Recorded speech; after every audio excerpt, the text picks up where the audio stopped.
We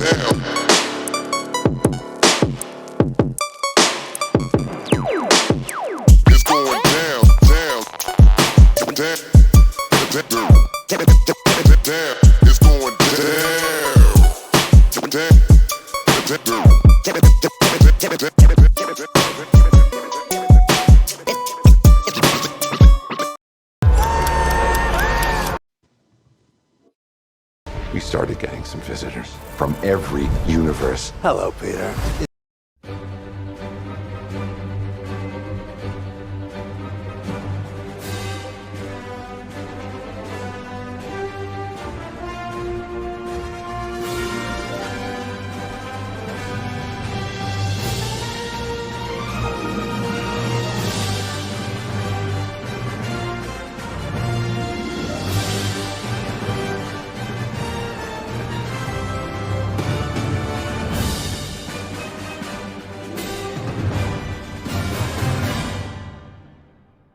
D mega doo-doo. I'm sorry. Hey everybody, this is TrueKnowledge in the house with Cyberneticshark, my co-host. I am the other co-host here on the MCU's Bleeding Edge with Geek News Now Network, of course, GNN, baby.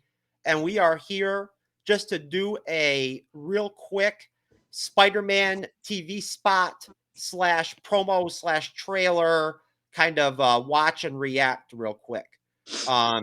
We want to thank all of our subscribers, especially all of our newer ones, but all of them in general.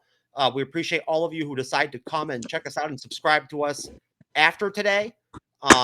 Please follow our podcast on any of the podcast directories out there. You'll find us. And besides that, Cyber, you got anything to say? Looking forward to doing this. Oh, yeah. All right, do it. MCU's Bleeding Edge, Spider-Man TV spot, watch, and reaction. Woohoo.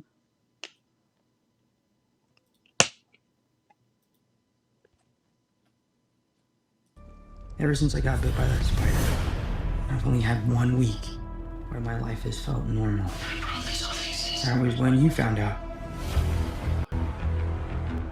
When you botched that spell where you wanted everyone to forget the Peter Parker Spider-Man, we started getting some visitors.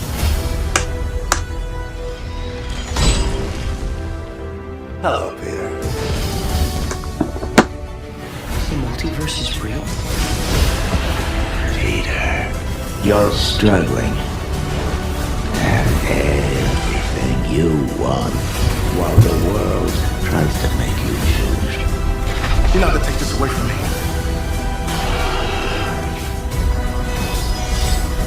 You're not Peter Parker. I am so confused right now.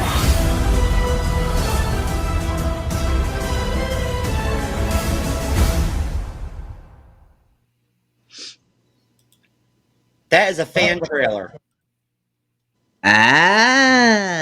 That was a fan trailer. I'm sorry, folks. I'm sorry. That is not official Marvel Studios TV spot. That is a fan-made trailer. And I'll be honest with you.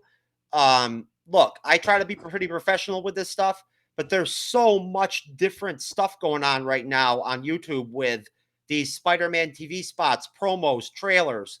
There's so many of them. At times, it's hard to even tell what's fan-made and what's not. So you'll have to just, I'll take one for the team on that one, but I just want to make it clear that's not official. Tobey Maguire and Andrew Garfield have not yet actually showed up officially in anything that's come out from Marvel Studios. This is a TV spot.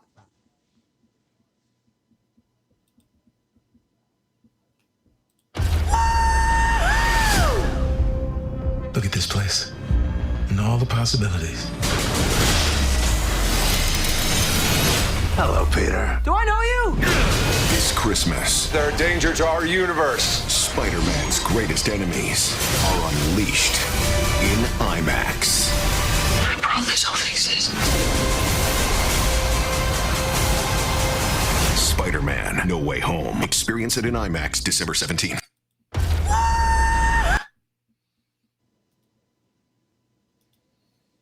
Well, I, of course, will not be seeing the movie in IMAX because I'm usually so shitty drunk when I go to the movie theater anyway that, you know, my vision is slurred and dulled and messed up anyway. So, I mean, I wouldn't even know the difference between IMAX and a regular movie at that point.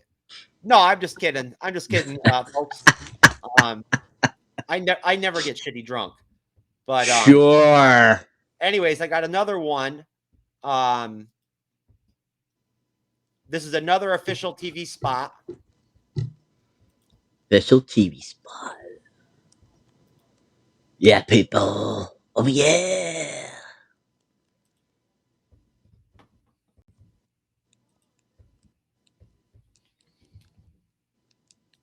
We tamper with the fabric of reality.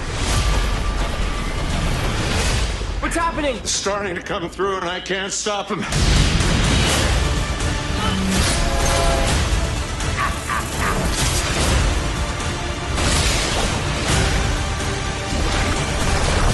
Can't believe I'm in the Sanctum Sanctorum. Neither can I.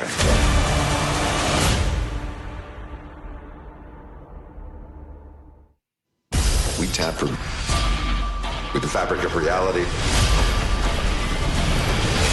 What's happening? It's starting to come through and I can't stop him.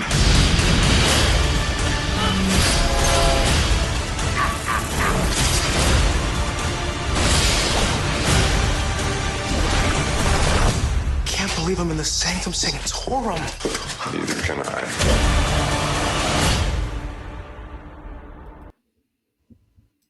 Much credit to Jacob. I forget what his last name is. Ballion. Jacob Ballion, that plays Ned, for all the dramatic weight loss in this film. I thought he did a fantastic job of getting into better shape. Big props to him on doing that. I thought you could definitely tell the difference. Did he slim down a lot? I couldn't tell. He lost 150 pounds between this one and that. Wow. And the last You gotta one. be Yeah. kidding me. Yeah. He lost a lot of weight. What was he trying? Was he trying out that crack diet? No, not the okay. crack diet. No, I honestly don't know what diet he used, but he wanted to lose weight because people kept telling me he was too fat. So Hey, I want to give him props for losing the weight. hey, I give him props too. And I also want to give myself props for putting together that really dope intro music for the show that I threw up today. That was pretty cool. It was pretty good, wasn't it, Cyber? I would say it was. Yes, I little was change like of down pace. with that. I was going, yeah. Yeah, I saw you, man. Yeah, I saw you. I saw you bouncing. I saw you doing your hip hop moves. So, wow. I mean, look. Hey, I don't know about you, Cyber, but whether it's the trailers or the TV spots, they happen so quickly. There's so many images being cycled through your head, like it just so instantly. It's really hard to actually really like lock in on anything. You know what I mean? I mean, there's no time to even write anything down. You know, like it's just not, that's why I watched that last one twice. Because I almost need to. But I did notice that that's the first time that I've actually noticed that you could see Harry Osborn's face as the Green Goblin. I'd heard about that. And in a minute, we're going to watch an extended TV spot that's going to also turn into clips of interviews with all the villains. All the Alfred Molina, Willem Dafoe, and we're going to watch that. But you know what? Maybe we'll do that on our next segment, and we'll just stick with our TV spots. So you tell me, Cyber, there's definitely new footage in those TV spots. I know there is. What'd you think? I mean, it's pretty much, to me, it looked all the same as what I've already seen and previous trailers and stuff like that. I feel they just were taking little segments out of certain spots of the trailer and throwing them up on the TV.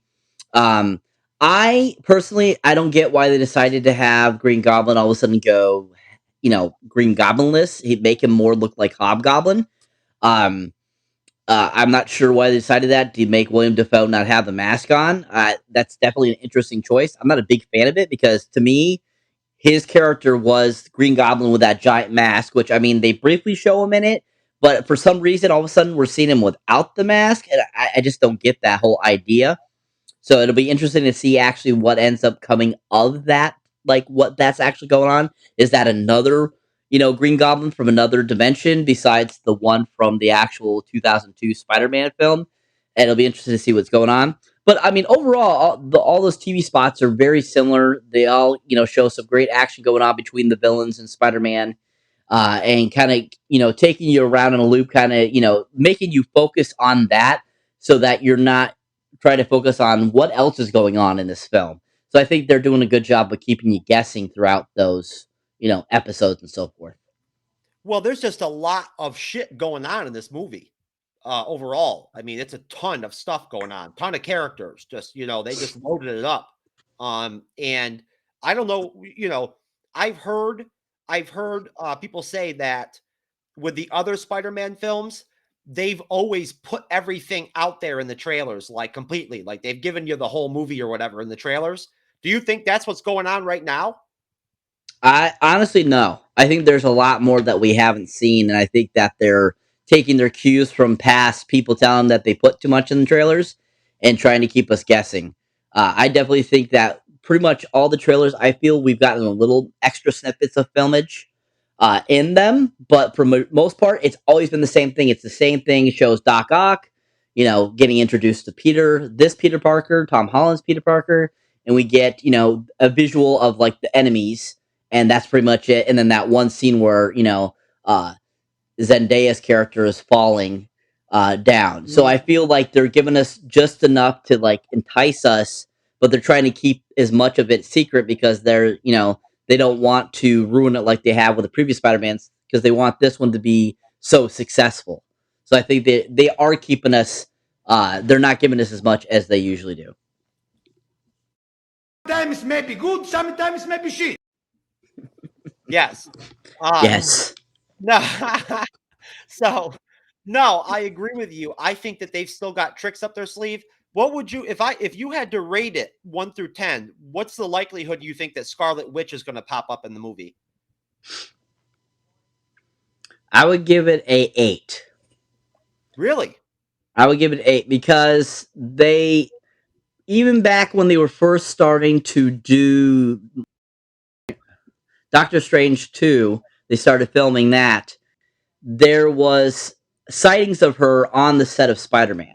So I have a feeling she's not going to be in it hugely, I think, but I do definitely think she's going to make an appearance in it. So that's why I give it an 8. Okay. I mean, I remember there were heavy rumors after WandaVision was over and we first started talking Spider-Man 3, really, back then. There were heavy rumors that she was going to be in the film. I know you remember that too.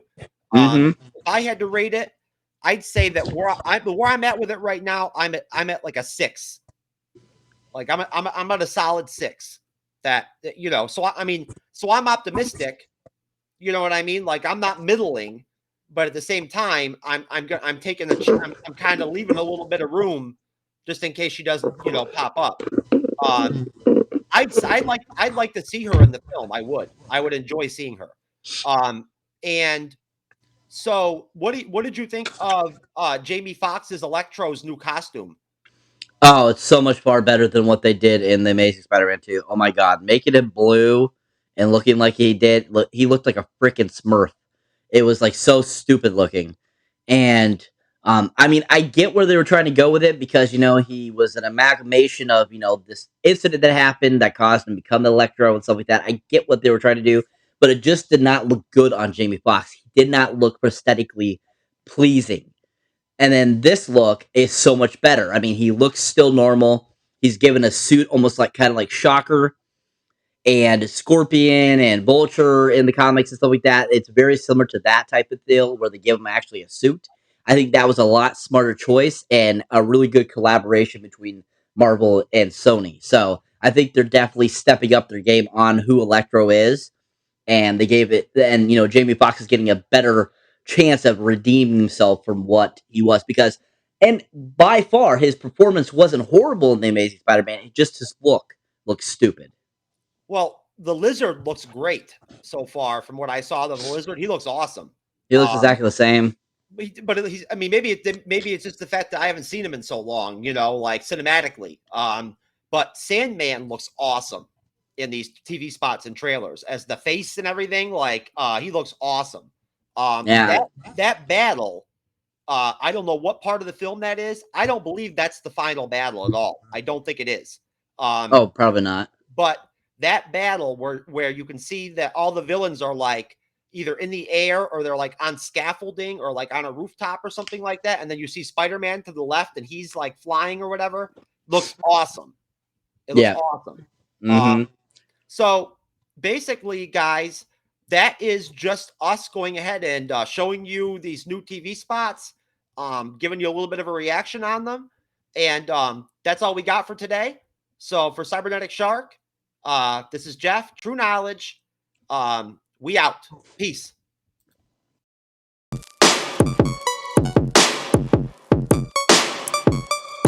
It's going down.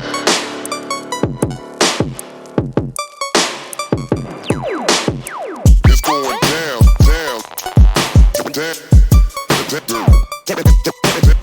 It's going down, down, down.